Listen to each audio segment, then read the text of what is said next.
Khamzat is working extremely hard, and I mean hard, almost where, I don't miss it.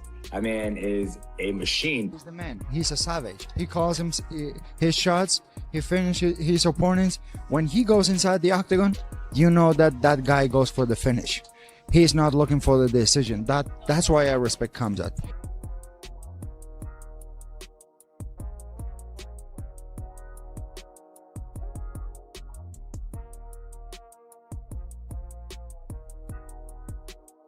Picture this. One of the greatest to ever do it was left genuinely speechless. Demetrius Johnson, a fighter who has accomplished essentially everything the sport has to offer, walked onto those mats assuming he could weather any storm thrown his way. It took only a few minutes for the reality to sink in that he wasn't across from an ordinary partner at all. He was up against something closer to a machine, because Khamzat Chimaev didn't simply trade reps with him. He overwhelmed him. The kind of raw, smothering power he unleashed actually made one of the all-time greats lose sight of his own legendary resume. And honestly, that single detail tells you everything you need to know. This stopped being an ordinary training camp a long time ago. What we're witnessing is a savage, undeniable display of dominance, and it's forced the whole fight world to confront one chilling question. Can Sean Strickland realistically make it through even a single opening round? Because the sheer ferocity radiating out of this camp is something the modern UFC simply hasn't seen before.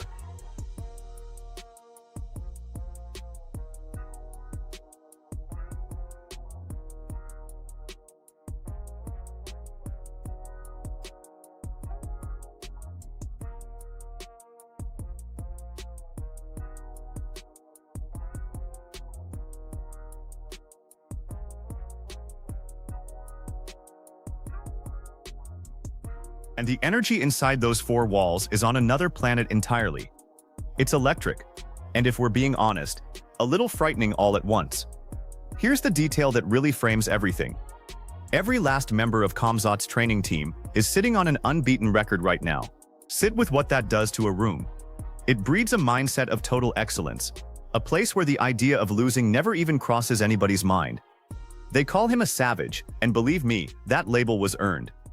Khamzat isn't grinding away to nick a decision or to look pretty for the scorecards. Not even close. He's honing his weapons for one singular outcome, and that's the finish. His coaches have even let slip that he's been folding strange, unconventional drills into his program, exercises built specifically to stretch his reflexes and his gas tank to a point that, frankly, no human body is meant to handle.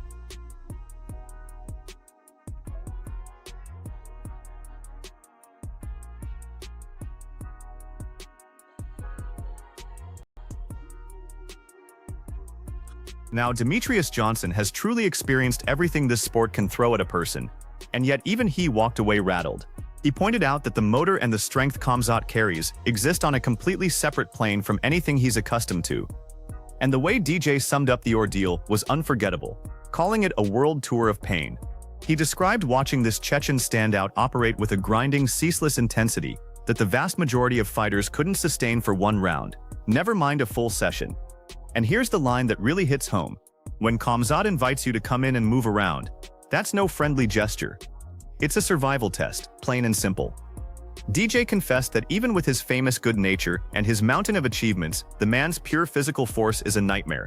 The sort that lingers with you long, long after you've left the mats.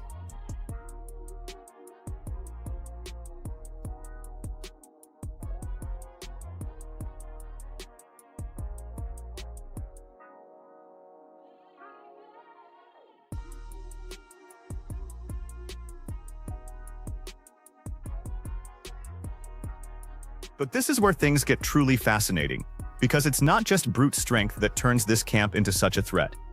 Khamzat is also polishing his striking and his head movement to the point where he's chasing the ability to vanish inside that cage. The entire aim is to remain hopelessly unpredictable, to ensure that every punch and every kick is nothing more than the bait for the next bone-rattling combination. He's stress-testing his cardio under brutal pressure, deliberately pushing himself so his instincts seize control in precisely those moments when his body is begging him to stop. And that's the real headline here. This upgraded version of the Boers is no longer just a grappler. He's transformed into a complete all-around predator. A fighter who has genuinely mastered flowing between disciplines without ever handing his opponent a single second to find his footing. Look at you from the Santos studio over there. I see you sparring with Khamzat yesterday, doing a little this, a little that. It's an unbelievable thing, a world tour of sorts. Yeah, we're out here in California. We're at the Jackson Media House. And last night, Khamzat is working extremely hard. And I mean hard, almost where, I don't miss it. That man is a machine. And so after the video just showed, he just got done working out, and then I was teaching. I was working with his team, just kind of showing some stuff I like to do and how I work on my movement. And then Hamza was like, "Come on down, come on, let's move around a little bit." He's so fucking strong and big, man. Like sometimes I forget that I'm 5'3", but I have a heart of a fucking giant. I'm like, I can fight him. Yeah, it didn't work out that way. And it isn't only his own crew taking notice either. Even established names like TJ Dillashaw have been silently studying this chaos from afar. The verdict among them couldn't be clearer. Khamzat simply refuses to let his opponents catch a breath. Now, Sean Strickland has built his reputation on marching people down and stinging them over and over with that long, punishing jab. But the entire blueprint coming out of Chimaev's camp is to answer that pressure with even greater violence. They're drilling specifically to neutralize the jab, to hammer the body without mercy, and to make Strickland do the one thing he hasn't been forced to do in years, which is back up. So the moment Sean tries to wade in and set his usual tempo, he's going to slam headfirst into a wall of muscle and skill crashing down on him right from the opening bell. As long as Khamzat doesn't allow Strickland to go like this and walk him down, then Khamzat beats him. Yeah. But if Strickland walks on Khamzat and able to push him and get him tired, get him to slow down, then you can see Strickland start to get that jab off. Khamzat gets in trouble. He shoots, Strickland sprawls, big body on top of him.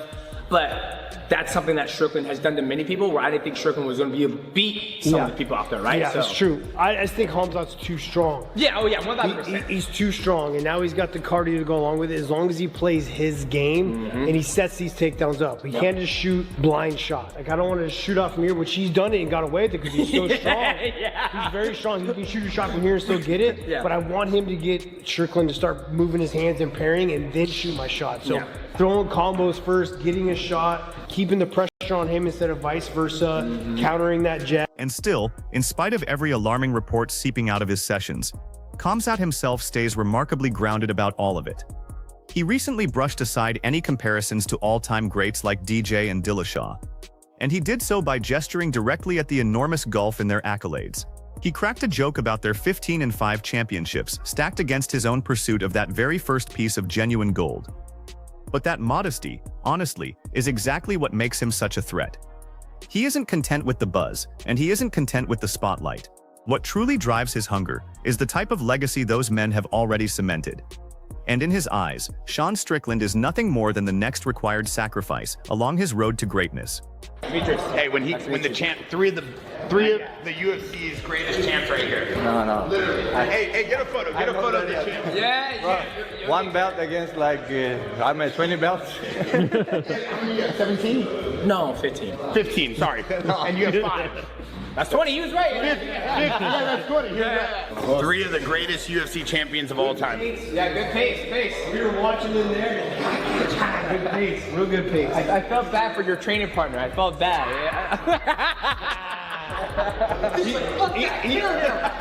Khalil Rountree has had a front row seat to this whole grind, and he carries a completely different read on these overtraining whispers floating around. You see, while certain critics are convinced Khamzat is overdoing it and flirting with burnout, Rountree sees something else entirely: raw and unfiltered discipline. To him, this isn't a job for Khamzat at all. It's a way of life, something he breathes with every waking second, and it makes zero difference where he happens to be, whether that's in California or on the opposite side of the globe. The routine never wavers. 2 sessions every single day, without exception. And that, right there, is the kind of relentless consistency that divides a contender from a genuine champion. At this very moment, Khamzat is existing in a world that hardly anyone on the planet could even picture. So I genuinely want to know, where do you land on all of this? Team, are you a part of the camp or just doing some training videos with them like we've seen you do with TJ, Armin, and others? I'm not part of the camp. I'm just out here doing some videos. I got a shoot today with Man's Help, and then some stuff with Jackson and Santo, and he's in town. And I'm gonna work out with him today. I'm gonna join wrestling practice, and we'll create some content. But I'm not worthy to be on that team. Everyone on that team is undefeated. Every single one of them are undefeated. So for me, I'm just here showing some love, bring some good vibes, good energy, and that's it. The frenzy surrounding this bout has honestly climbed to such a ridiculous peak that even elite contenders like Arman Tsarukyan are out there demanding it land on the grandest cards you can dream up. And you can completely understand the reasoning. The thought of Khamzat and Strickland squaring off on a truly enormous stage is a fantasy come to life for the fans. For the matchmakers, though, it's a headache, because now they're left scrambling to line up someone actually brave enough to serve as a backup. And there's this swelling sense that this is no ordinary by-the-numbers title defense. It's a head-on clash between two totally opposite philosophies of fighting. In one corner, you've got a technical brawler, and in the other, a pure force of nature. A man who, up to this point, simply hasn't been stopped by a single soul.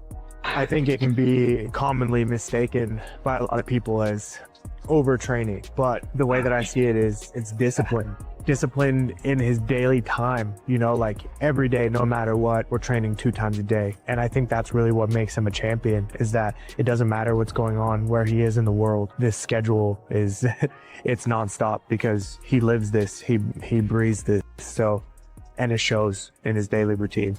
And Joe Rogan, naturally, hasn't been shy with his admiration either.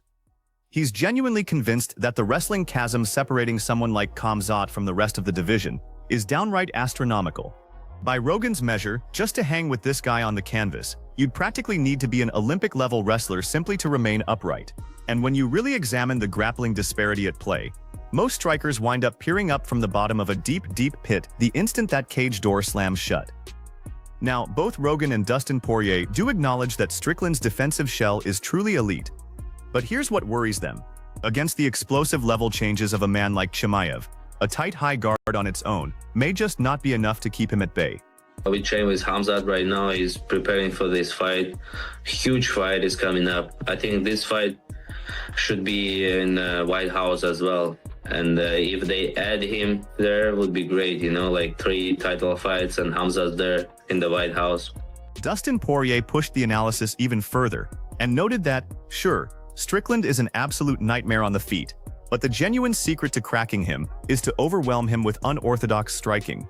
Here's the thing, Sean wants to jab, he wants to circle, he wants to keep this slow and methodical. He flourishes out in the deep end, where he can gradually erode an opponent's spirit round after round after round. But Khamzat's camp is fixated on the exact reverse approach. They aren't interested in a marathon, they want a sprint, they want to detonate straight through that defense before Strickland can ever locate his range. So this turns into a war of tempos, and here's the twist. If Khamzat can actually drag Sean into sprinting alongside him, that cardio edge could swing in a genuinely surprising direction. In wrestling, you know, these gaps in grappling, when a guy's a really good grappler and then you're taking on a guy like Dricus, who's really a striker. Right. He's a good grappler, a good jiu-jitsu guy, but there's levels, you know? And the kind of guy like Khamzat, like, man, you got to be a fucking Olympic caliber wrestler to scrap with that guy. Now Sean's secret weapon has always been his utterly absurd sparring volume. In that respect, he's a lot like the legendary James Toney. Strickland spends nearly his whole camp living right inside the fire, and that's precisely what sharpens his timing and his pattern recognition to an almost supernatural degree. It's the entire reason he never seems to gas inside the cage. His body has grown so familiar with the raw chaos of a live fight that he can actually settle in and relax while everyone around him is losing their composure. But here's the catch, and it's a major one. Trading with regional partners is one thing. Reading the entries of a world-class wrestler who's barreling straight toward your neck, that's an entirely different riddle. And it's the kind of riddle that sparring alone might simply fail to crack. I'm really looking forward to, because I don't know what's going to happen, is Khamzat versus Strickland. I'm very interested in that fight. Strickland is a fucking nightmare standing up. For sure. He's a nightmare. For sure. What he did at Fluffy Hernandez, I was like, holy man. The body shot, the finish, but he made Fluffy fight. You know, he fights at a slower pace. He has his own pace in there, and he kind of forces the other guy to fight. His opponent has to fight this pace with him. I think the best chance is to blitz him, do unorthodox things, because he wants to jab, circle, throw a kick, jab, circle. He keeps a very slow pace. He's not sprinting or trying to blast you out of there. He just Well, he doesn't chips, get hit chips, much. chips away, high guard. Good. One glaring worry hanging over Strickland is just how much weight he tends to plant on that front foot. Dustin Poirier actually voiced real surprise that more opponents haven't gone out of their way to attack that lead leg. See, Sean runs this distinctive, almost hacky sack style of defense, where he loosens the leg and raises it to soak up or slip the damage. But Khamzat isn't merely hunting for kicks. He wants to weaponize those very same openings to shoot straight in for the hips. So imagine the scene. If Sean gets too preoccupied with shielding that calf kick, he could suddenly find himself sailing through the air before he ever registers that the shot was even on its way. This is a razor-thin game of inches, and it leaves absolutely zero room for error. That is true. Like, if you think about how much that guy spars, it's a giant part of his training. Look at James Toney. He was hard. He was hard to hit, and all he did was spar. Yeah. You know. Right. Perfect example. There's something taught in those moments. 100%. Yeah. Understanding of distance, timing, pattern recognition. You're constantly in there, moving around. Right. It's like, and then there's also the cardio that comes from sparring. Yeah. It's different. Yeah. Like, because his cardio is almost entirely based on sparring. And, man, that motherfucker doesn't get tired in there. Right. And the Fluffy fight was like, I thought Fluffy was going to be a problem. I'm like, Fluffy's really good, man. You think he submitted Adolfo Vieira. He's got all this fucking crazy cardio. He puts a pace on guys, and Strickland made it look like he just did not belong in there. He's so heavy on that front foot, though. I can't believe guys aren't smashing that calf, man. I know. Well, he's hard to hit, man. And he also knows how to do that fucking that hacky sack thing where, you know, like you're bending your knee upwards. You know what I mean? To check it? Yeah, well, you don't even check it. You just kind of like relax your leg and lift it up. Now, Chael Sonnen stands as one of the rare voices out there who truly believes a fast finish for Khamzat is highly improbable, and his logic is actually pretty sound. He's convinced Strickland is purpose-built for those drawn-out, exhausting, distance-heavy wars. Sean operates at his peak when he's the underdog, and every ounce of pressure has lifted off his shoulders. And we watched this exact thing unfold against Israel Adesanya, when Sean strolled in as a 6-1 underdog and then thoroughly took the champion apart across 5 full rounds. So Sonnen's case boils down to this. If Khamzat can't put him away inside the opening 10 minutes, the tide is going to turn violently in Strickland's favor as Khamzat starts to wilt beneath that relentless, smothering forward pressure. But would it really shock you if Khamzat finished Sean in 2 minutes? Yes. If he got him out of there quickly, that would surprise me. If he finished him at all, it would surprise me. Strickland is made for long distance hard matches. Yeah, I totally agree, and I've seen many of them. Strickland does his best work, by the way, when he's counted out. And he doesn't get counted out a lot, but he was a 6-1 underdog against Izzy. He's only a 4-1 underdog here. He won all 5 rounds against Izzy. There's something about that relieving of pressure and expectation that Sean rises to. I don't know how that fight's going to go, but I do. Yeah, Sean's the guy for sure. If Sean Strickland isn't the very best fighter on the planet, then he's the second best.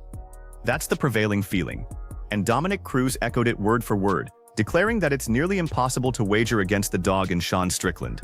The man owns this dogged fighting mentality that lets him thrive in the most hostile settings you could ever imagine. So if the odds end up stretching too far, Cruz says he's prepared to throw his support behind the American. And he points right to the way Sean simply grinds it out and frustrates even the most refined, polished technicians in the entire sport. The only lingering question is whether that grit can genuinely overpower the sheer physical dominance of an all-out wrestling assault. It's the timeless showdown, the grinder against the explosive finisher, and the stakes here truly couldn't climb any higher. Officially fighting Sean Strickland, right? Who do you guys have in that one? It's hard to bet against Khamzat, but Sean Strickland, I mean, he's always kind of the underdog, and he's always just been dogging it out.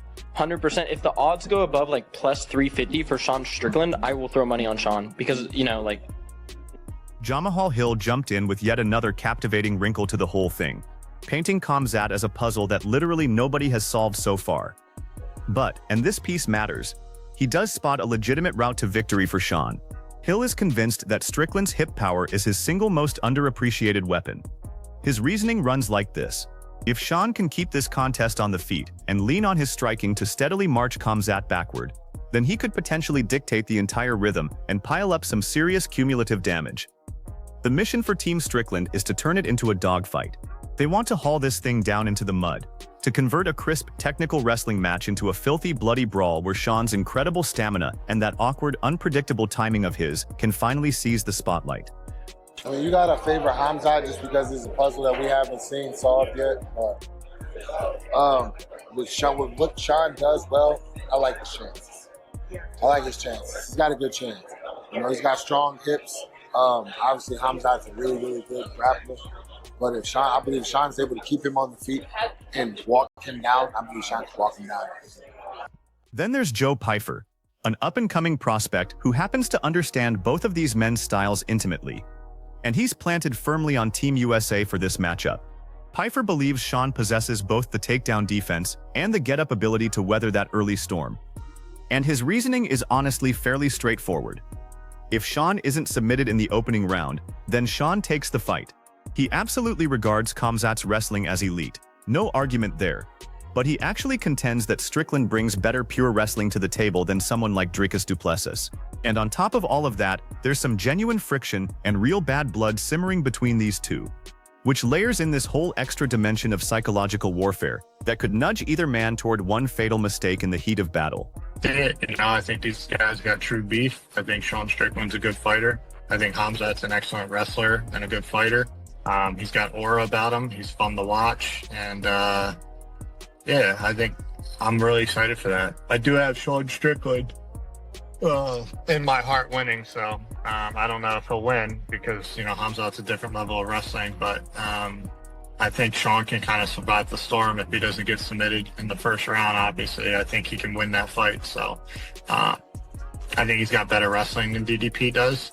But yeah, I think it's going to be a really good fight, man. They're two of the best for a reason, so Pyfer's actual prescription for solving Khamzat is to stay extraordinarily disciplined throughout those first 10 minutes. He recommends firing everything straight down the middle and continuously changing levels to prevent Chimaev from ever slipping beneath your center of gravity. Because here's the deal. Khamzat's whole strategy hinges on that very first takedown, the one he leans on to drain and fracture his opponent. So if you can simply stay low, stay anchored, and flat out refuse to let him find any sort of rhythm, that aura of invincibility starts to fall apart. But make no mistake here, this is a game plan that demands flawless execution along with a cardio engine capable of sustaining the absolute highest output imaginable. Marquez, and you were head coach building a game plan for someone to beat Khamzat, such a dominant champion. What would somebody need to put in place in order to get the victory?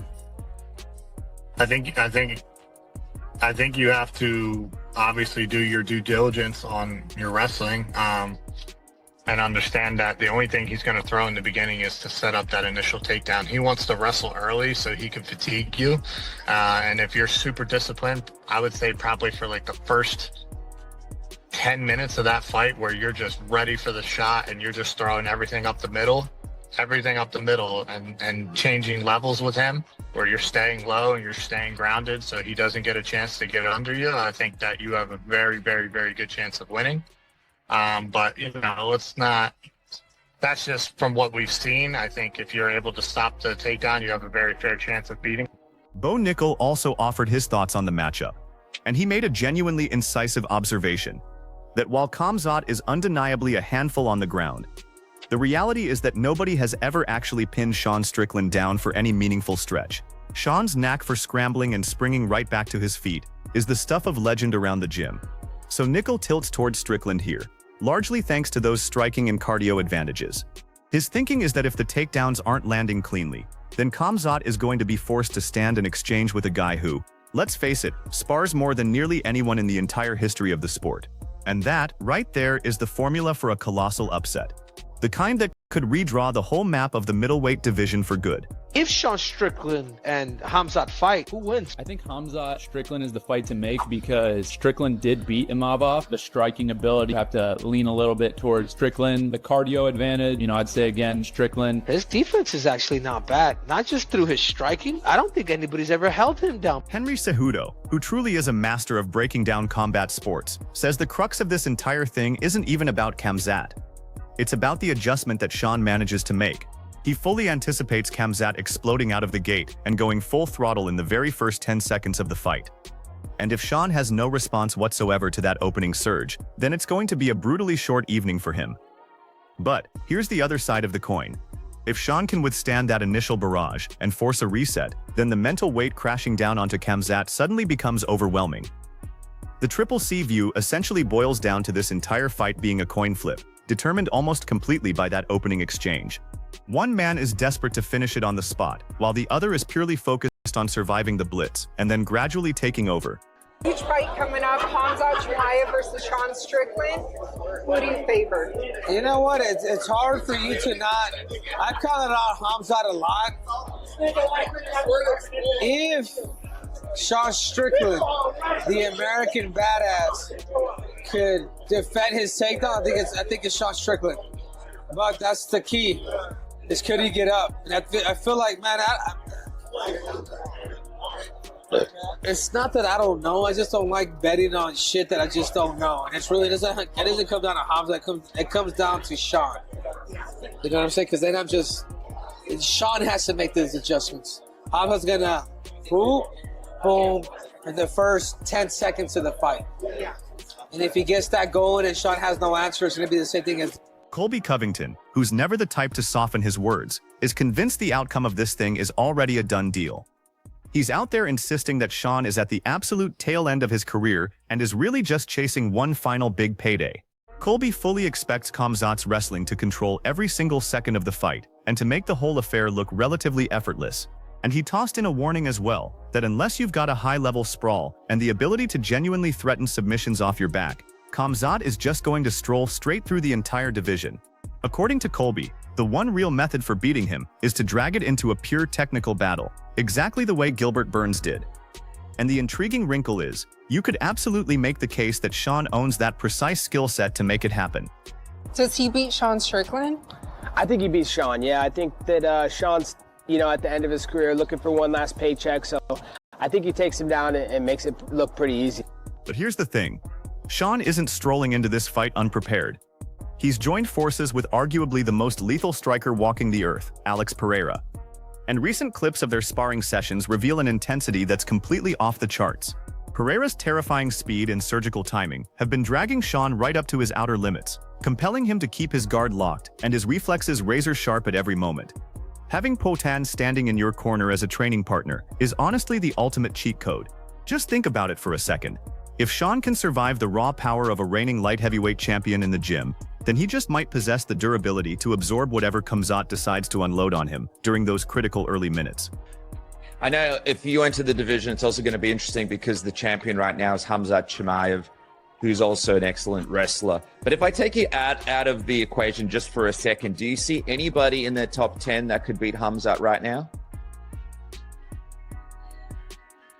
I mean, you're going to have to be able to stop his takedowns, You're going to have to be able to strike with him and stop his takedowns, get him tired in that department. So I don't know. I don't know if I do see anybody. I can't see the top contenders off my list off the top of my head right now, but, obviously the most worthy contender is Nasruddin Imavov. That's the fight that needs to happen. And, he needs to see if he can get through that test before we start talking about him being unbeatable. But, to beat him, you're going to have to wrestle into him and defensively have insane sprawls and insane down blocking defense and stop his takedowns and make it a striking fight like Gilbert Burns did, or have such good jiu-jitsu and striking that you can counteract one another. But unless you threaten him with submissions or takedown defense, he's just going to be walking through that division. Now, Jorge Masvidal ranks among the loudest doubters of the entire Khamzat hype train. And he points straight back to the Kamaru Usman fight as his evidence that Chimaev is far, far from invincible. Masvidal's argument is that a natural 170-pounder who accepted the bout on a mere 11 days' notice managed to drag Khamzat all the way to the edge and arguably even captured the second and third rounds. So in Jorge's eyes, the arithmetic is simple. If an unprepared Usman could shut down those takedowns and connect with clean punches, then a fully prepared, fully dialed-in Strickland is going to be an outright nightmare. He's so sure of Sean that he's openly discussed dropping enormous sums of money on it, because he firmly believes Khamzat's gas tank is the one fatal crack that's destined to be exposed. That'd be a big fight. I think that I think I might be the only one capable of beating Khamzat. So the world is hopelessly split on what's truly going to happen the moment that cage door finally latches shut. But one single thing is beyond doubt. The version of Khamzat Chimaev emerging from this camp is a man completely possessed. And whether it ends up being the Olympic caliber wrestling, or that James Toney brand of ceaseless never-ending sparring, Somebody's will is going to shatter inside there. We're staring down a genuine collision, a fighter who breathes pure discipline pitted against a man who absolutely flourishes in the madness of an all-out brawl. And whoever wins this won't merely leave with the belt around his waist. He'll leave having stolen the entire aura of the other man. So in a sport settled by inches and split-second choices, the only question that remains is this: who do you trust to weather the storm?